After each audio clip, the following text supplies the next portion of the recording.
Sarah Martinez had always been the quiet one in her small town of Cedar Falls. At 28, she worked as a librarian, lived in a modest apartment above the old bookstore, and kept to herself. Her neighbors knew her as the polite woman who always smiled but never lingered for conversation. What they didn't know was that every night, Sarah would sit by her window, watching the streets with eyes that missed nothing, her mind cataloging details that would have impressed a detective. The town itself was unremarkable, the kind of place where everyone knew everyone else's business, or at least thought they did. Main Street stretched for 6 blocks, lined with family-owned shops that had been there for generations. The old-timers would gather at Murphy's Diner every morning, discussing weather and local gossip over coffee that had been brewing since before dawn. Children rode their bikes freely through neighborhoods where doors were rarely locked, and the most exciting event in recent memory had been the annual Harvest Festival 3 months prior. Sarah's daily routine was as predictable as the sunrise. She would wake at 5:30, brew her coffee in the small kitchen that overlooked the town square, and spend an hour reading before heading down to open the library. The Cedar Falls Public Library was housed in a beautiful brick building that had served the community for over a century. Its tall windows let in streams of golden light that danced across the worn wooden floors, and the smell of old books created an atmosphere of quiet wisdom. Most days, Sarah would help elderly Mrs. Patterson find her romance novels, assist teenagers with their research projects, and maintain the careful organization that kept the library running smoothly. She moved through her tasks with efficient grace, never hurrying but somehow always accomplishing more than seemed possible. Her colleagues admired her dedication, though they often wondered why someone so young and intelligent had chosen to stay in such a small town. The first hint that Sarah's life was more complex than it appeared came on a Tuesday morning in late autumn. The leaves had turned brilliant shades of red and gold, and there was a crisp bite to the air that promised winter wasn't far behind. Sarah was cataloging new arrivals when she noticed a black sedan parked across from the library. The car itself wasn't unusual, but something about the way it sat there, engine running, windows tinted dark, set off alarm bells in her mind. She continued her work, but her awareness had shifted into a different mode entirely. Her movements became more deliberate, her positioning more strategic. Without appearing to look, she noted the license plate number, the slight modification to the exhaust system that suggested the engine had been upgraded, and the way the car's occupants seemed to be conducting surveillance rather than simply waiting for someone. When young Tommy Sullivan burst through the library doors that afternoon, tears streaming down his face and clutching his scraped knee, Sarah's response revealed the first crack in her carefully constructed facade. Instead of calling for help, or offering comfort in the way most people would, she moved with swift precision to assess his condition. Her hands, gentle but sure, checked for signs of serious injury with the expertise of someone who had dealt with far worse situations than a child's scraped knee. "It's okay, Tommy," she said, her voice calm and reassuring. "You're going to be fine. Let's clean this up properly." As she guided the boy to the small first aid station she had installed in the library's back room, her eyes continued to monitor the street through the window. The black sedan was still there, and now she could see that its occupants were definitely watching the library. Sarah's mind began running through possibilities, calculating risks and preparing for scenarios that most small-town librarians would never consider. The first aid kit she retrieved was far more comprehensive than what most libraries would stock. Along with the usual bandages and antiseptic, there were supplies that suggested someone who had been trained in emergency medical care. As she cleaned Tommy's wound with practiced efficiency, she spoke to him in soothing tones while simultaneously planning multiple exit routes from the building. "How did you fall, Tommy?" she asked, her tone conversational as she applied an antibiotic ointment with the precision of someone who had done this many times before. "I was running from Billy Patterson, Tommy," sniffled. "He was chasing me with that big stick again, and I didn't see the loose brick near the fountain." Sarah's expression didn't change, but something shifted in her posture. Billy Patterson was known around town as a bully, but he was also the mayor's nephew, which meant complaints about his behavior rarely led to meaningful consequences. Most adults in Cedar Falls had learned to look the other way when Billy caused trouble, but Sarah had always been different in ways that were hard to define.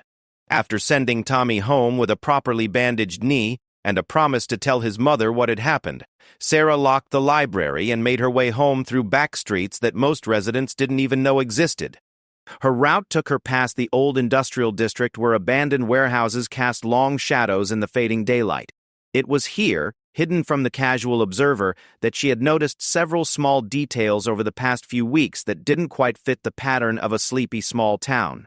There had been new tire tracks in the gravel behind the old grain elevator. Tracks from vehicles that were definitely not local farm equipment. Someone had been using the abandoned loading docks for nighttime meetings, and the cigarette butts she had found there were from an expensive brand that nobody in Cedar Falls could afford.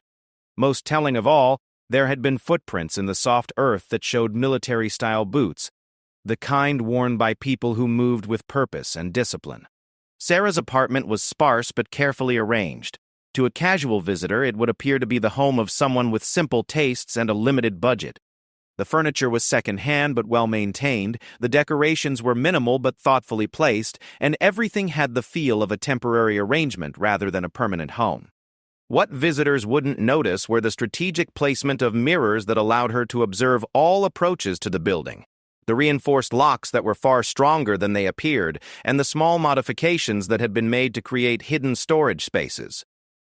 That evening, as she prepared her simple dinner of soup and bread, Sarah's mind was working through the implications of what she had observed. The surveillance team outside the library, the mysterious activity at the old industrial complex, and several other small incidents over the past month were beginning to form a pattern.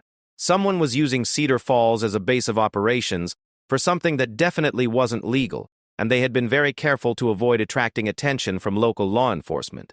The problem was that Cedar Falls' police department consisted of Chief Morrison and 2 part-time officers who were more equipped to handle traffic violations and domestic disputes than serious criminal investigations. Chief Morrison was a good man who cared about his community, but he had been a small-town cop his entire career and would be out of his depth dealing with the kind of professional operation that Sarah suspected was taking place. As she ate her dinner, Sarah found herself facing a dilemma that she had hoped never to encounter again.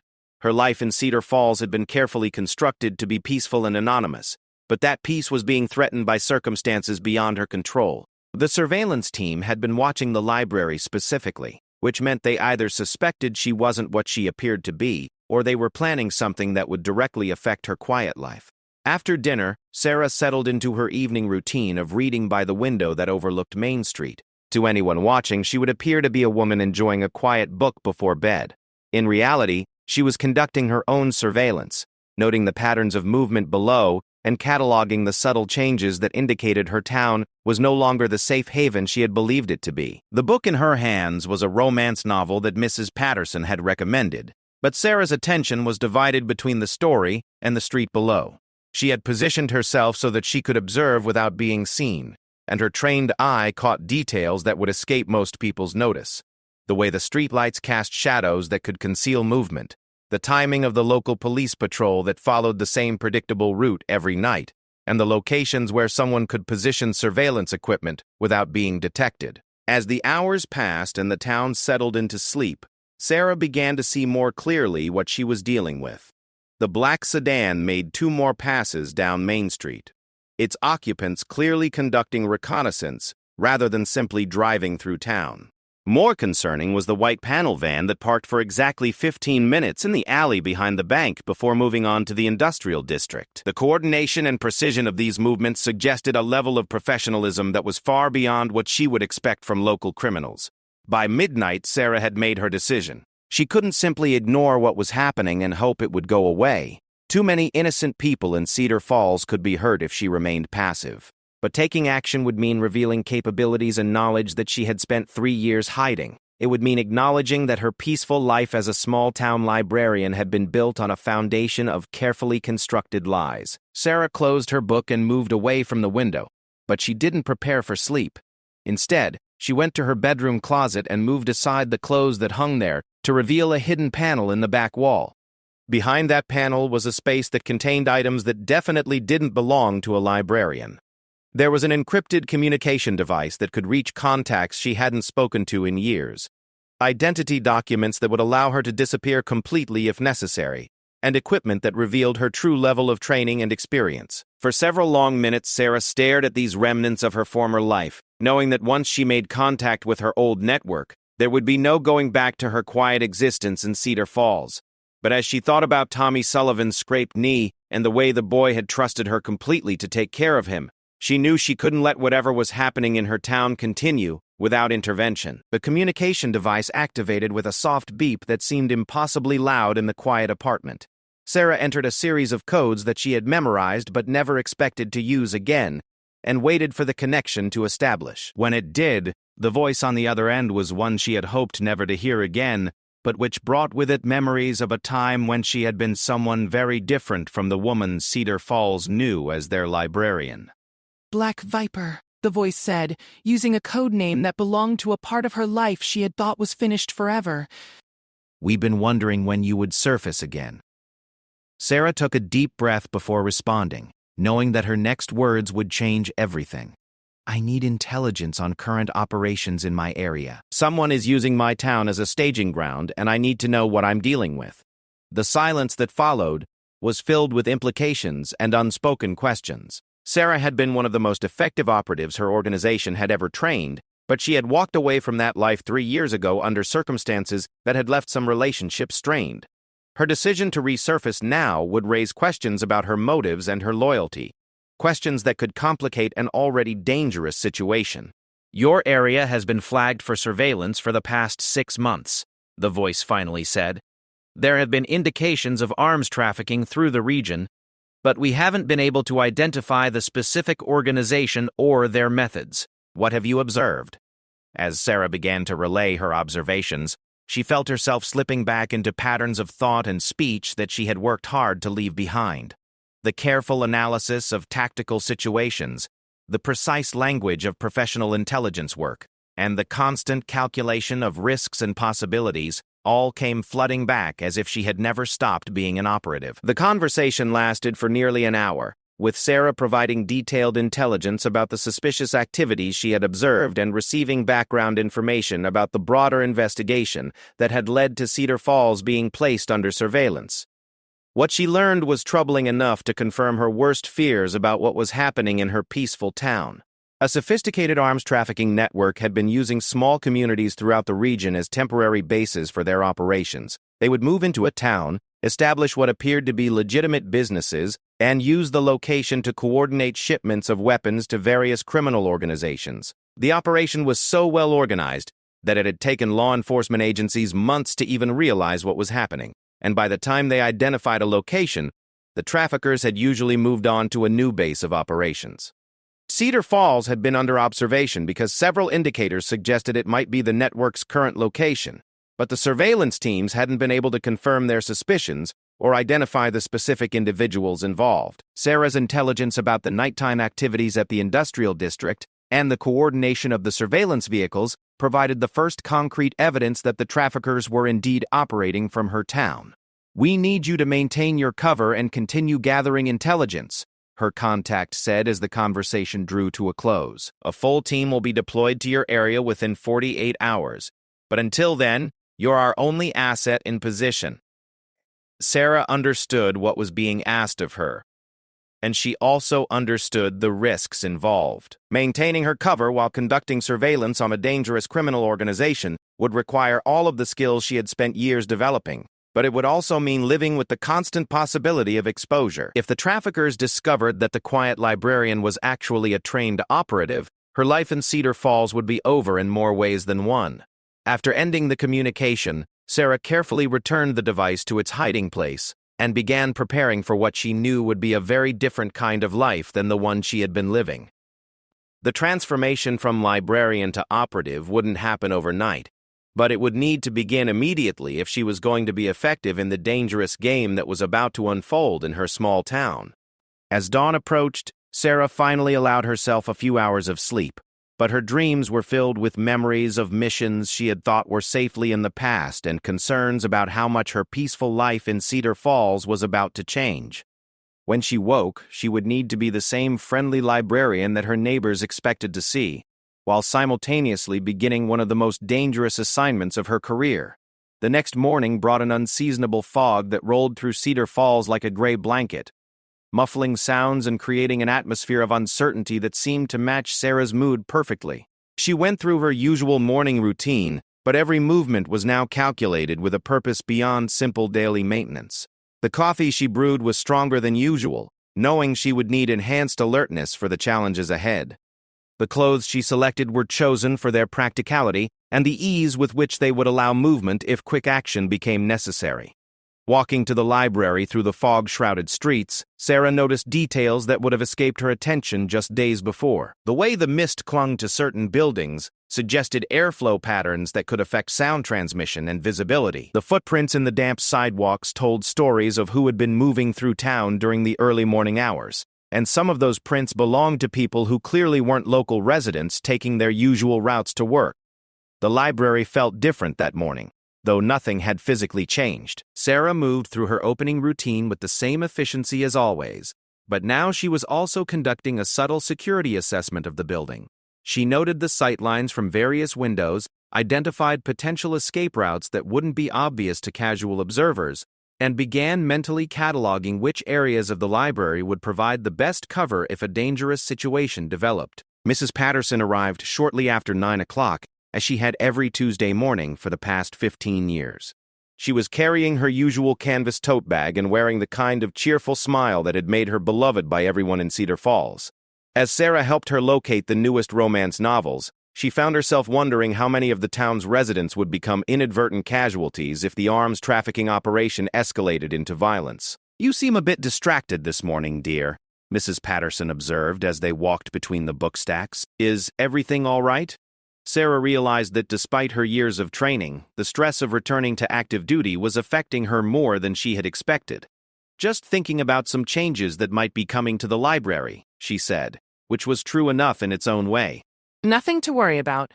The older woman studied Sarah's face with the keen perception that came from decades of reading people's moods and motivations. "Well, if you ever need to talk about anything, you know where to find me. Sometimes it helps to have someone listen, even if they can't offer solutions." The genuine concern in Mrs. Patterson's voice reminded Sarah of why she had grown to love this community and its people. Cedar Falls represented everything she had been trying to protect throughout her career as an operative, but now those same people were in danger because of choices made by criminals who saw their town as nothing more than a convenient location for illegal activities. Around 10:30, Sarah noticed the first sign that her reactivation had not gone unnoticed.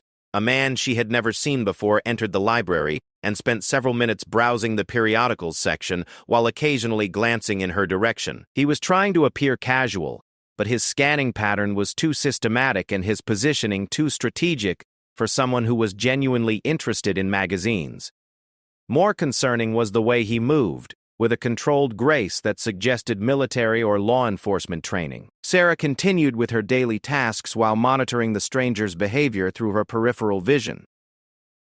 He selected a magazine about local history, which would give him a legitimate reason to remain in the library for an extended period while conducting surveillance. His choice revealed both intelligence and patience, qualities that suggested he was a professional rather than a common criminal. When the stranger finally left after 45 minutes of careful observation, Sarah felt a mix of relief and increased concern. The fact that someone was now watching her meant that her cover might already be compromised, or at least suspected. It also meant that the arms trafficking organization was more sophisticated than she had initially believed, with the resources and paranoia necessary to monitor potential threats to their operation. During her lunch break, Sarah took a walk through the downtown area that allowed her to conduct reconnaissance while appearing to enjoy the crisp autumn air. The fog had lifted, revealing a town that looked exactly as it always had, but her trained eye now picked up subtle signs of the criminal activity that was taking place beneath the surface of normal small-town life. She noticed that Murphy's Diner had been receiving more delivery trucks than usual, vehicles that stayed longer than would be necessary to simply drop off food supplies. The old Peterson warehouse, which had been empty for years, now showed signs of recent activity around its loading dock areas. Most telling of all, there were several expensive vehicles parked throughout the town that definitely didn't belong to local residents, their license plates indicating they were rentals from a company based 200 miles away. As she walked past the town's small police station, Sarah saw Chief Morrison through the window, working at his desk with the kind of focused concentration that suggested he was dealing with something more complex than his usual caseload. The sight made her wonder how much the local law enforcement had already figured out about what was happening in their jurisdiction, and whether they were prepared for the level of danger that might be heading their way. The afternoon brought a steady stream of library patrons, including several faces that Sarah didn't recognize despite her 3 years of familiarity with the community.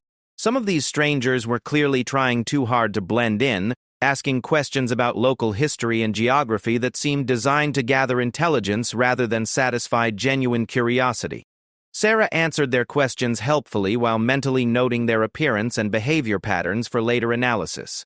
One particularly concerning visitor was a woman in her 30s who claimed to be researching family genealogy but spent most of her time observing the library's layout and Sarah's routine, rather than actually looking at historical records. When she asked specific questions about Sarah's schedule and whether she lived alone, the conversation crossed the line from casual inquiry to obvious intelligence gathering. "I work pretty standard hours," Sarah replied with a smile that didn't reach her eyes. "The library keeps me busy enough that I don't have much time for socializing outside of work." The woman nodded and made notes in a small notebook, apparently not realizing that her questions had revealed far more about her intentions than Sarah's answers had revealed about her personal life. When she left, Sarah immediately began planning modifications to her daily routine that would make her a more difficult target while maintaining the appearance of normalcy that her cover required. Late in the afternoon, as Sarah was helping a group of high school students with their research project, she noticed movement in the alley behind the library that didn't match the usual patterns of local foot traffic. Through the back window, she could see 2 men in dark clothing conducting what appeared to be a surveillance sweep of the building's exterior. They moved with the kind of systematic precision that indicated professional training, checking sightlines and potential access points with thoroughness that went far beyond casual interest. Sarah continued assisting the students while tracking the men's progress through different windows. They spent particular attention on the fire escape that led to her apartment above the bookstore, and one of them appeared to be taking photographs with a camera that had a very sophisticated telephoto lens. The level of detail in their surveillance suggested that someone had decided she represented enough of a potential threat to warrant serious investigation. When the students left and Sarah was alone in the library, she allowed herself a moment to consider the full implications of what was happening. The arms trafficking organization had definitely identified her as a person of interest, which meant her cover was compromised even if they hadn't yet determined her true identity. The professional quality of their surveillance indicated resources and connections that would make them far more dangerous than typical criminal organizations. As closing time approached, Sarah went through her usual routine of shelving books and preparing the library for the next day, but her movements were now choreographed to avoid presenting easy targets to anyone who might be watching from outside. She varied her positioning, used the book stacks for cover, and maintained awareness of all potential lines of sight into the building. The walk home took her along a route she had carefully planned during her lunch break, one that would force anyone following her to reveal themselves while providing her with multiple opportunities to lose surveillance if necessary. The streets were busier than usual for early evening, with several people who seemed to be lingering in locations that offered good observation points for monitoring her movements. Sarah's apartment had been subtly modified during her lunch break, in ways that would be invisible to casual observers, but would provide early warning if anyone attempted unauthorized entry. She had repositioned certain objects to create indicators that would reveal if her space had been searched, and she had activated passive security measures that would alert her to any approach to the building during the night. As darkness fell over Cedar Falls, Sarah settled into what appeared to be her usual evening routine of reading by the window, but she was actually conducting a detailed surveillance assessment of the activities taking place throughout the town. What she observed confirmed her worst fears about the scale and sophistication of the criminal operation that had taken root in her peaceful community. The coordinated movement of vehicles through the industrial district followed patterns that indicated a major shipment was being prepared for transport. The timing and routes suggested that the arms traffickers were planning to move their operation within the next 24 hours, which meant that Sarah's window for gathering actionable intelligence was rapidly closing. Using her secure communication device, Sarah provided her handlers with a detailed update on the day's developments, including the confirmation that her cover had been compromised and that the criminal organization was preparing to relocate their operation. The response was immediate, and concerning. Black Viper. We've received intelligence that suggests the organization has identified you as a potential federal agent, her contact informed her. Your life may be in immediate danger. We strongly recommend immediate extraction from your current location. Sarah considered the offer of extraction while watching the lights of Cedar Falls twinkle in the darkness below her window. Walking away would mean safety for herself, but it would also mean abandoning the community that had become her home and the people who had accepted her as one of their own.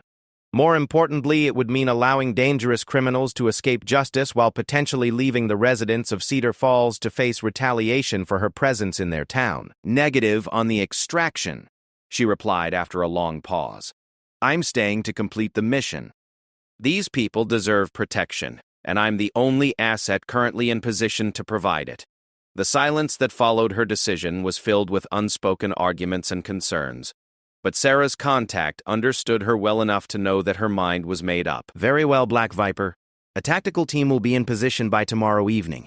But until then, you're operating alone in hostile territory. Maintain your cover as long as possible, but prioritize mission completion over personal safety.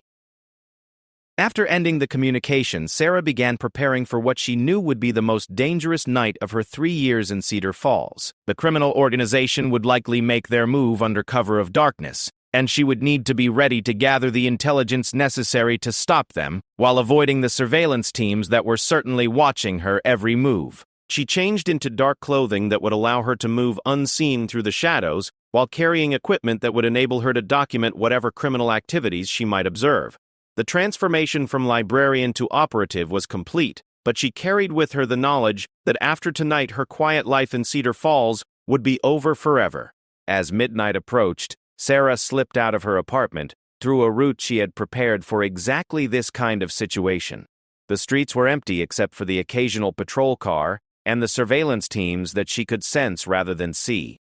Moving through the darkness with skills that had been honed through years of dangerous missions, she made her way toward the industrial district where the final phase of the arms trafficking operation was about to unfold.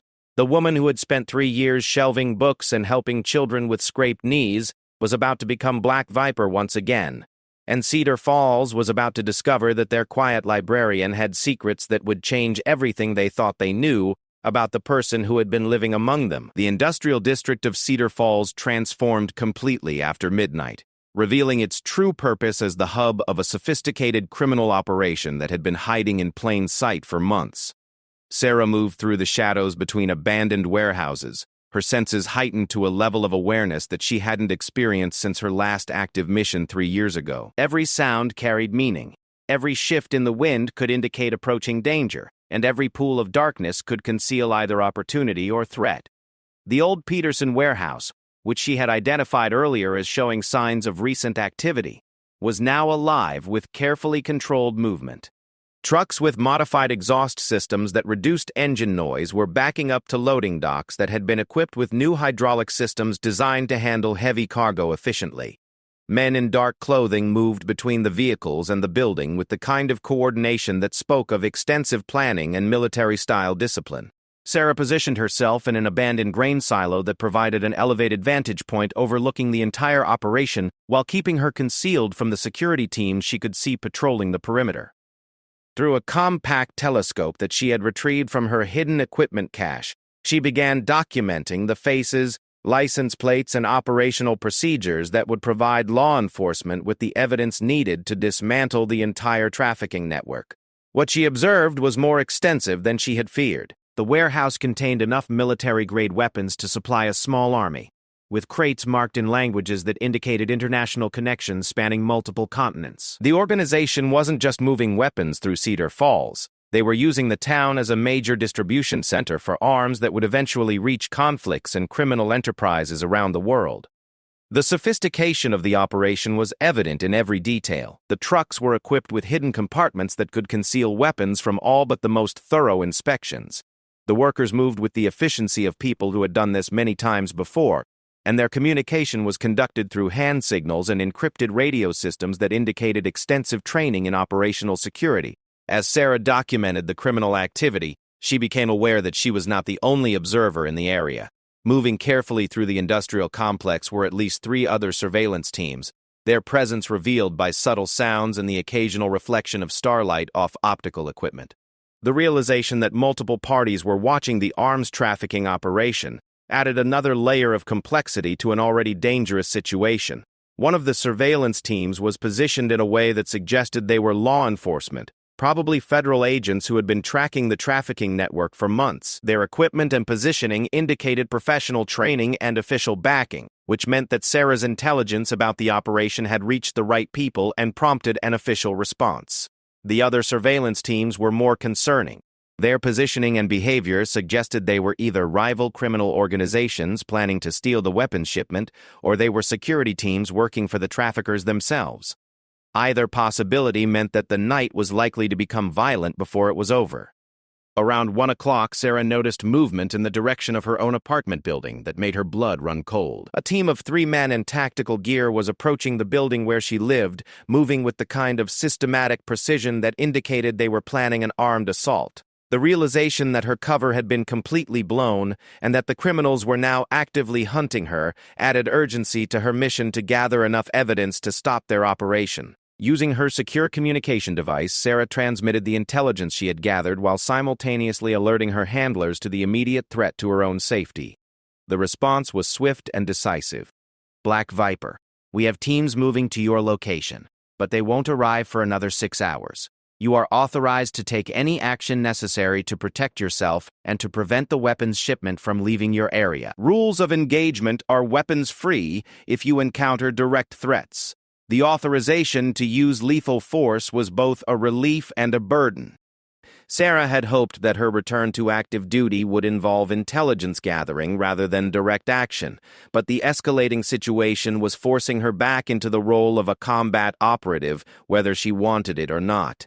As she prepared to leave her observation post and move closer to the warehouse to gather more detailed intelligence, Sarah heard the unmistakable sound of suppressed gunfire coming from the direction of her apartment building. The sound pattern indicated automatic weapons with professional-grade suppressors, which meant that the assault team had encountered resistance and was engaged in active combat. The resistance could only be coming from one source. The federal surveillance team had moved to protect her residence, which meant that law enforcement agents were now engaged in a firefight in the middle of her peaceful small town. The thought of innocent residents being caught in crossfire between federal agents and armed criminals made Sarah's decision for her. Abandoning her concealed position, Sarah began moving toward the active combat zone with the intention of providing assistance to the federal agents while also preventing civilian casualties. Her route took her through parts of Cedar Falls that she had walked hundreds of times as a librarian, but now she was seeing them through the eyes of a tactical operative, planning combat maneuvers in urban terrain. The sound of gunfire was sporadic but intense, indicating that the engagement was ongoing and that both sides were taking the threat seriously. As Sarah approached the area, she could see muzzle flashes from windows in her apartment building and from positions in the street where the assault team had taken cover behind parked cars. The federal agents were outnumbered and outgunned, but they had the advantage of defensive positions and superior training. The criminal assault team was well-equipped and determined, but they were operating in unfamiliar territory against opponents whose capabilities they had underestimated. The result was a stalemate that could continue until additional criminal reinforcements arrived or until the entire town was awakened by the sound of combat. Sarah approached the engagement from an angle that neither side would expect, using her intimate knowledge of the town's layout to position herself where she could observe the tactical situation and plan an intervention that would tip the balance in favor of the federal agents. What she saw confirmed her assessment that the criminals were professionals who had been sent specifically to eliminate her before she could provide testimony that would damage their organization. The assault team leader was coordinating his men with hand signals while simultaneously communicating with someone via radio, probably requesting additional backup from the warehouse operation. His equipment and tactics indicated military training, and his calm demeanor under fire suggested extensive combat experience. Taking him out of action would disrupt the entire assault and give the federal agents the advantage they needed to prevail. Sarah's approach to the engagement required her to move through the residential area where many of Cedar Falls' families were sleeping peacefully, unaware that a battle was taking place just blocks from their homes. The thought of Tommy Sullivan and Mrs. Patterson and all the other people who had welcomed her into their community strengthened her resolve to end the threat quickly and decisively. The weapons she carried were minimal but effective, chosen for portability and reliability rather than overwhelming firepower. Her tactical approach relied on precision and surprise rather than brute force, using skills that had been developed through years of missions in hostile environments around the world. As she maneuvered into position, Sarah could hear radio chatter from the federal agents indicating that they were running low on ammunition and would need to withdraw if the engagement continued much longer. The criminal assault team was methodically advancing on their positions, using covering fire and tactical movement that would eventually overwhelm the defenders' ability to resist. Sarah's intervention came at the moment when the criminal team leader was coordinating a final assault that would have overrun the federal agents' positions. Moving with silent efficiency, she neutralized two of the assault team members before they realized they were under attack from an unexpected direction. The sudden reduction in enemy firepower gave the federal agents the opportunity they needed to regain the initiative and begin pushing back against the remaining attackers. The engagement lasted only minutes after Sarah's intervention, but those minutes felt like hours as she moved through urban combat that brought back memories of missions she had thought were safely in the past. When the shooting finally stopped, 3 members of the criminal assault team were dead, and the 4th was wounded and in federal custody.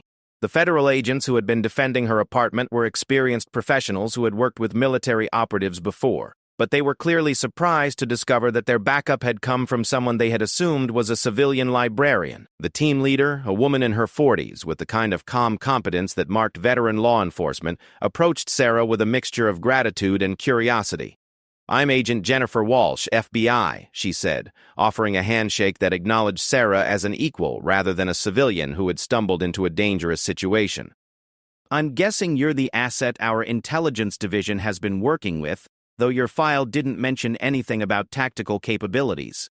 Sarah accepted the handshake while scanning the area for additional threats and calculating how quickly they needed to move before civilian authorities arrived to investigate the gunfire. "Black Viper," she said, using her operational designation rather than her real name. "We need to move fast. There's a major weapons shipment at the Peterson warehouse that they're probably trying to evacuate right now." Agent Walsh nodded grimly. "We've been tracking this organization for 18 months, but this is the first time we've been able to get close enough to their operation to gather actionable intelligence. Your information has been invaluable, but we're going to need your help to take down the warehouse operation before they disappear again." The sound of sirens in the distance indicated that local emergency services were responding to reports of gunfire, which meant that the federal operation was about to become very complicated by the presence of small-town police and paramedics who weren't equipped to handle this level of criminal activity. "We need to coordinate with Chief Morrison," Sarah said, thinking about the local police chief who had served Cedar Falls faithfully for 20 years without ever having to deal with international arms trafficking. "He's a good man, and his people deserve to know what's happening in their jurisdiction." Agent Walsh looked skeptical about involving local law enforcement in a federal operation, but Sarah's expression made it clear that protecting the people of Cedar Falls was not negotiable. "All right," the federal agent agreed. "But we do this fast and we do it right. These criminals have shown they're willing to kill law enforcement officers, and I won't have civilian casualties because someone wasn't prepared for what they're facing." As they began coordinating the next phase of the operation, Sarah found herself caught between 2 worlds that she had tried to keep separate. The federal agents saw her as a valuable operative whose skills could help them complete their mission successfully. But in her heart, she remained Sarah Martinez, the librarian who had found peace and purpose in serving the people of Cedar Falls.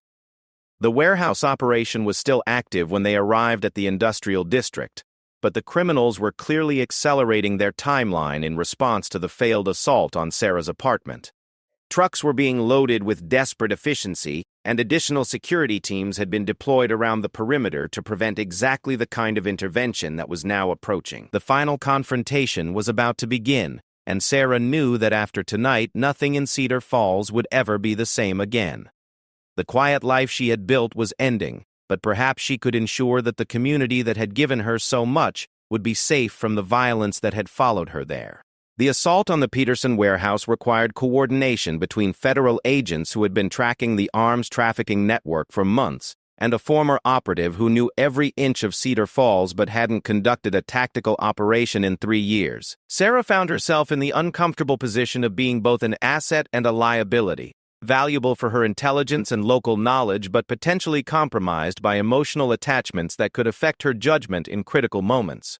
Agent Walsh's team consisted of 12 highly trained federal agents, equipped with military-grade weapons and tactical gear designed for exactly this kind of operation. They had been positioned around Cedar Falls for weeks, waiting for the opportunity to strike at the heart of the trafficking network. But they had underestimated both the sophistication of their targets and the complications that would arise from conducting a major operation in a small town where everyone knew everyone else. The warehouse complex covered nearly 10 acres of the industrial district, with multiple buildings connected by a network of loading docks, storage areas, and administrative offices that had been carefully modified to support the criminal operation. The traffickers had invested months in preparation, installing security systems, escape routes, and defensive positions that turned the entire complex into a fortress that could withstand a significant assault.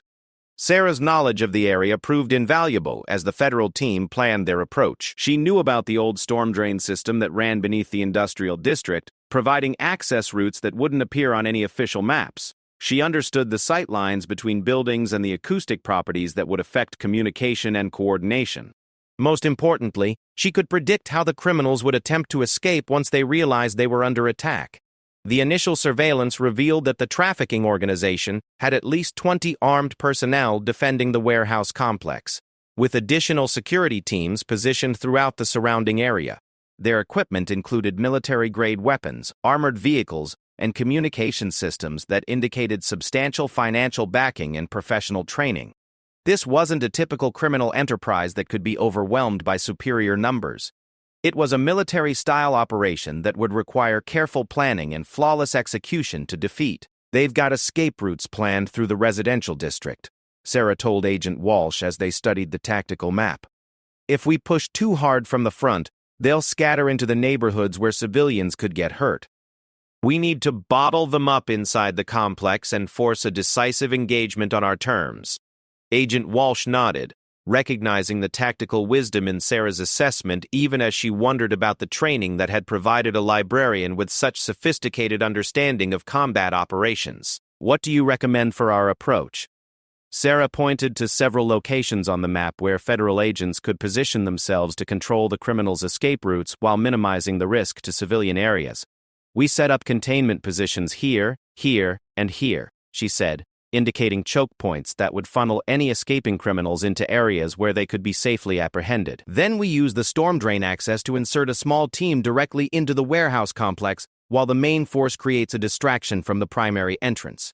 The plan was sound, but it required Sarah to lead the insertion team through underground passages that only she knew well enough to navigate in darkness.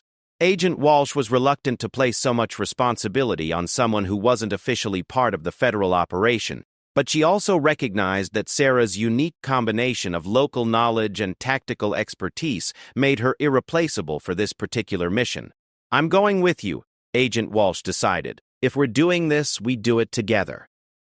As the federal team moved into position around the warehouse complex, Sarah led Agent Walsh and 2 other agents through the storm drain system that she had explored during her first months in Cedar Falls. The tunnels were narrow and dark, filled with the kind of claustrophobic atmosphere that would have been terrifying for untrained civilians but merely uncomfortable for experienced operatives. The underground approach took them directly beneath the main warehouse where the weapons were stored, emerging through a maintenance access that placed them inside the criminal operations primary facility without triggering any of the security systems that protected the conventional entrances. What they found exceeded even their worst expectations about the scale of the trafficking network. The warehouse contained enough weapons to supply multiple military units, organized with the efficiency of a legitimate distribution operation. Crates were labeled with destinations that included conflict zones, criminal organizations, and terrorist groups around the world. The criminal enterprise wasn't just moving weapons through Cedar Falls. It was serving as a major node in an international network that was fueling violence across multiple continents. "Jesus!" whispered Agent Walsh as she documented the contents of the warehouse with a digital camera designed for evidence gathering. "This is bigger than we thought. We're not just looking at arms trafficking. This is weapons proliferation on a scale that threatens international security. Sarah was equally shocked by the scope of what they had discovered, but her attention was focused on the immediate tactical situation. The warehouse was defended by guards who moved with military precision, and their positioning indicated that they were prepared for exactly the kind of assault that was now underway.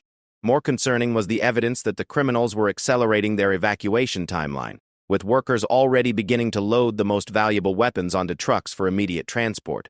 The federal team's containment positions were effective in preventing the criminals from escaping into residential areas, but they weren't positioned to stop the trucks that were being loaded with weapons inside the warehouse complex. If those vehicles managed to leave the industrial district, the traffickers would escape with enough firepower to cause massive damage before they could be tracked down and apprehended.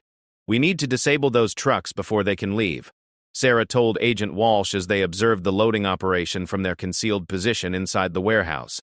"The drivers are preparing to move, and once they get onto the highway system, we'll lose them completely." Agent Walsh checked her watch, calculating the timing of the overall operation and the position of her other teams. "The main assault is scheduled to begin in 15 minutes. Can you get us close enough to the trucks to sabotage them without compromising our position?" Sarah studied the layout of the warehouse and the movement patterns of the guards, identifying opportunities and risks with the kind of tactical assessment that had kept her alive through numerous dangerous missions. "There's a way," she said finally. "But it means going through the administrative area where they probably have their command center. We'll be walking into the most heavily defended part of the complex."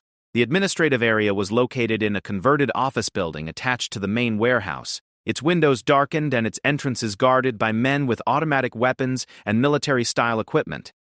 Intelligence gathered during the surveillance phase indicated that the trafficking organization's leadership was coordinating the evacuation from this location, which made it both the most valuable target and the most dangerous area to approach. Sarah led Agent Walsh and the other federal agents through a series of storage rooms and maintenance areas that eventually brought them to a position overlooking the administrative offices.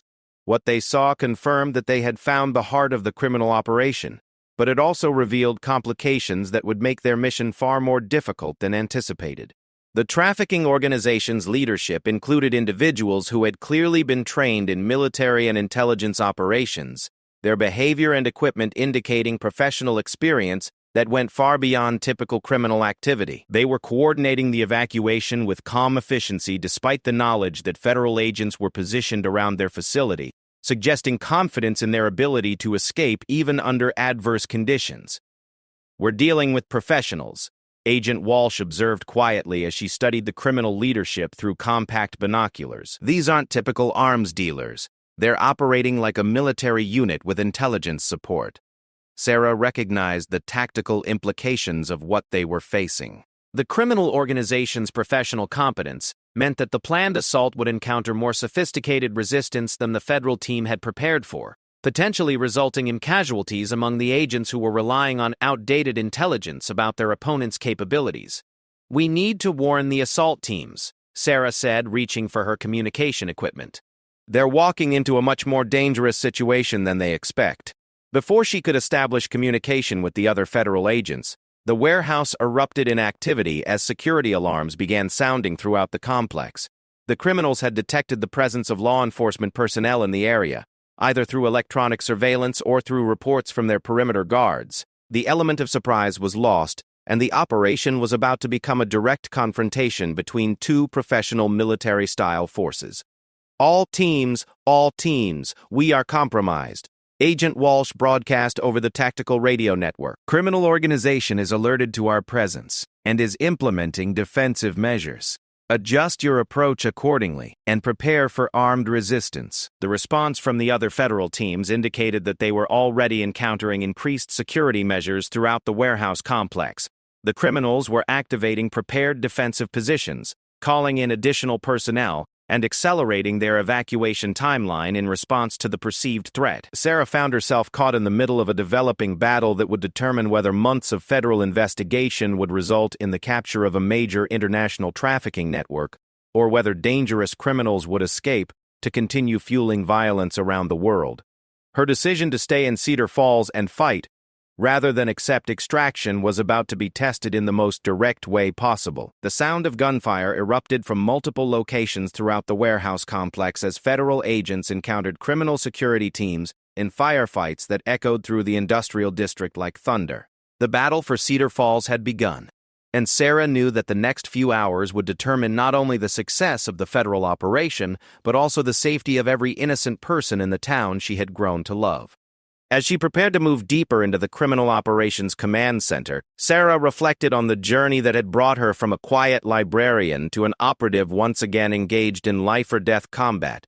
The transformation was complete, but the mission was just beginning, and failure would mean not only her own death, but also the escape of criminals whose weapons would kill innocent people around the world. The woman who had spent 3 years helping children find books and elderly residents research their family histories was about to engage in the kind of combat that most people only saw in movies, and the outcome would determine whether Cedar Falls remained the peaceful community she had fallen in love with or became another casualty in the global war against international crime. The final confrontation erupted with the sudden violence that characterized professional military operations, transforming the peaceful industrial district of Cedar Falls into a battlefield where the sound of automatic weapons fire echoed off warehouse walls and tactical radio communications crackled through the night air.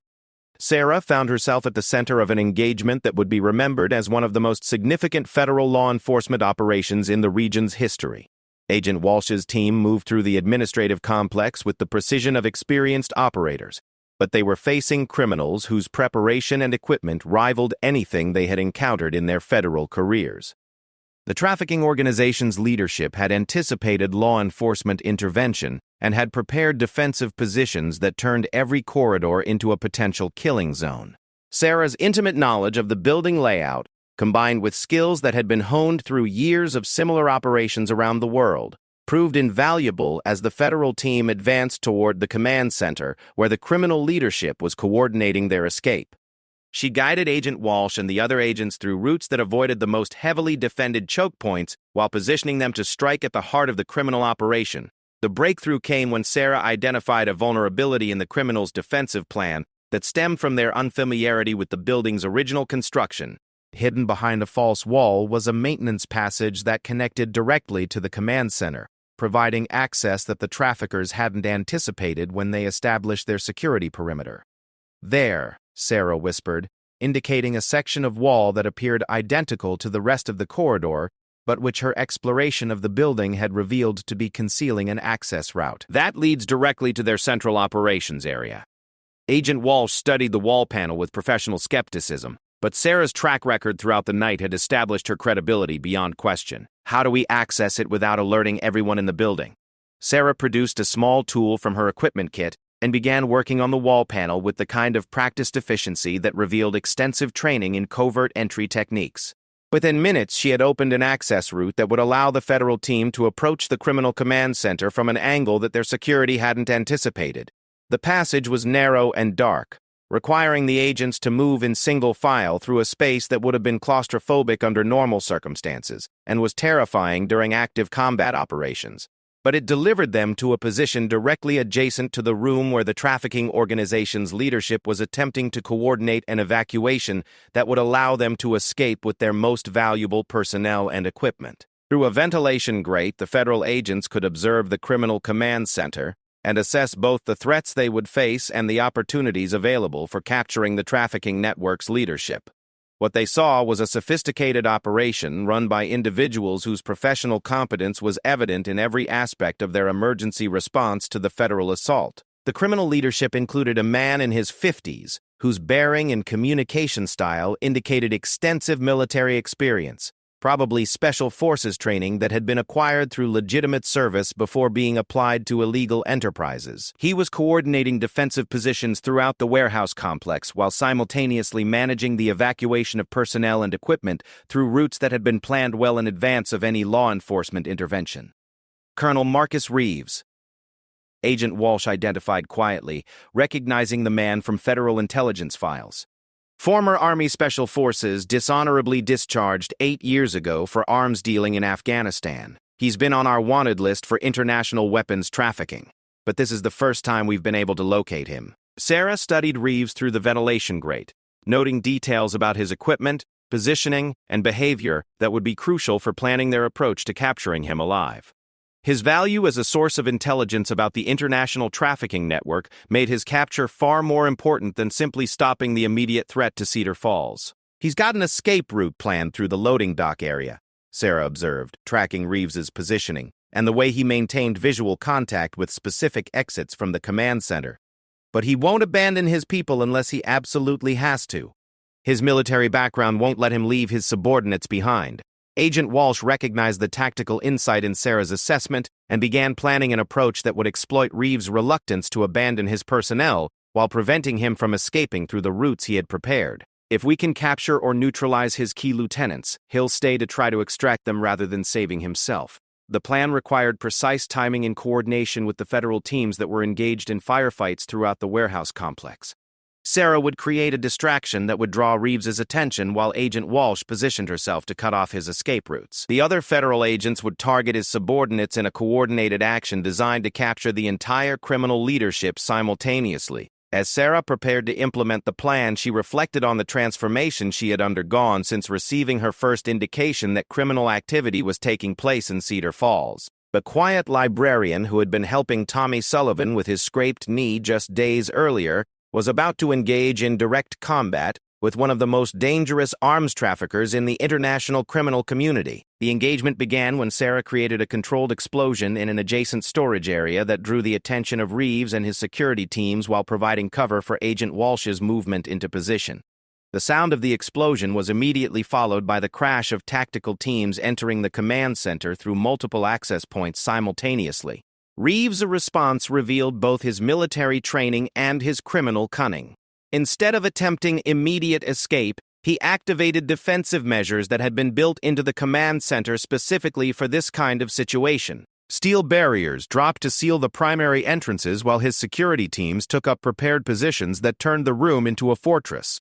"This is Colonel Marcus Reeves," he announced over a loudspeaker system that carried his voice throughout the warehouse complex.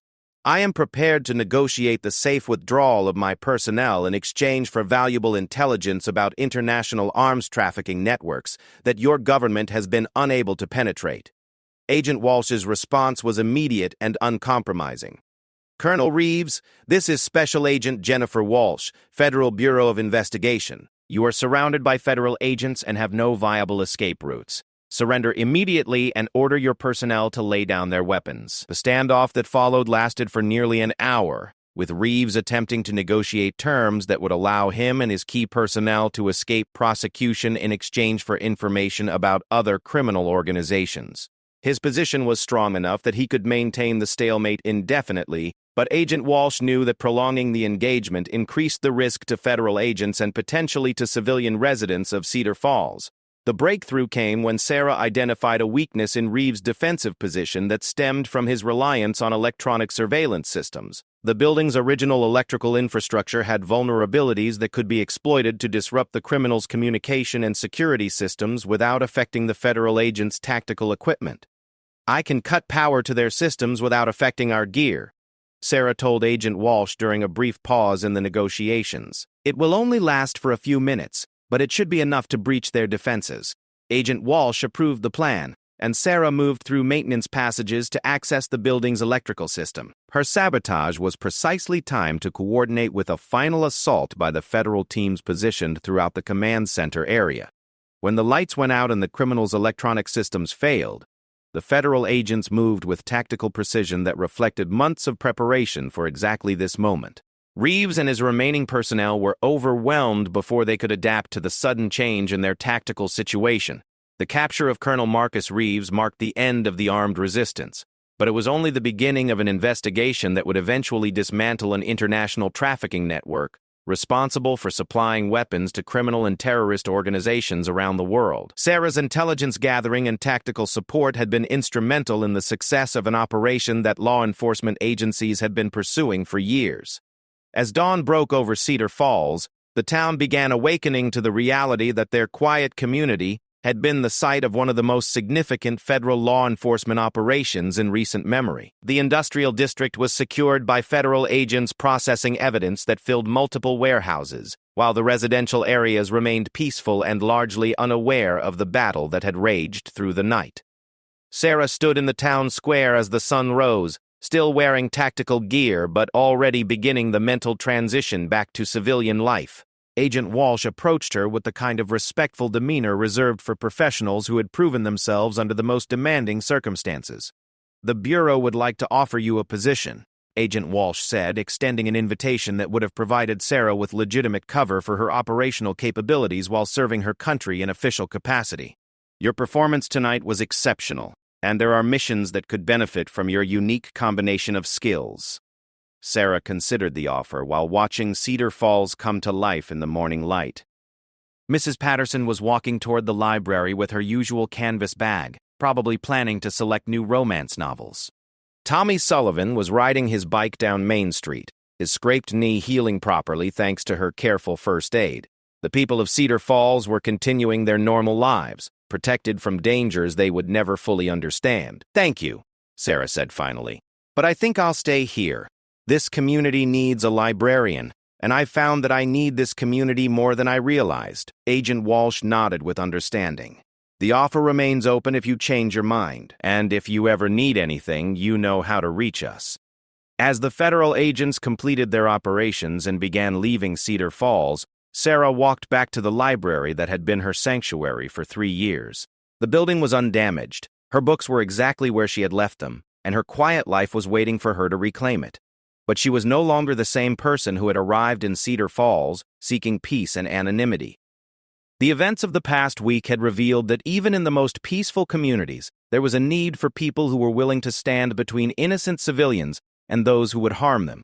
Sarah Martinez, librarian of Cedar Falls, was also Black Viper, protector of the community that had become her home. When Mrs. Patterson arrived at the library that morning, she found Sarah shelving books with her usual efficiency, as if nothing unusual had happened during the night. But there was something different in the younger woman's demeanor, a sense of purpose and belonging that hadn't been there before. "Good morning, dear Mrs. Patterson said cheerfully.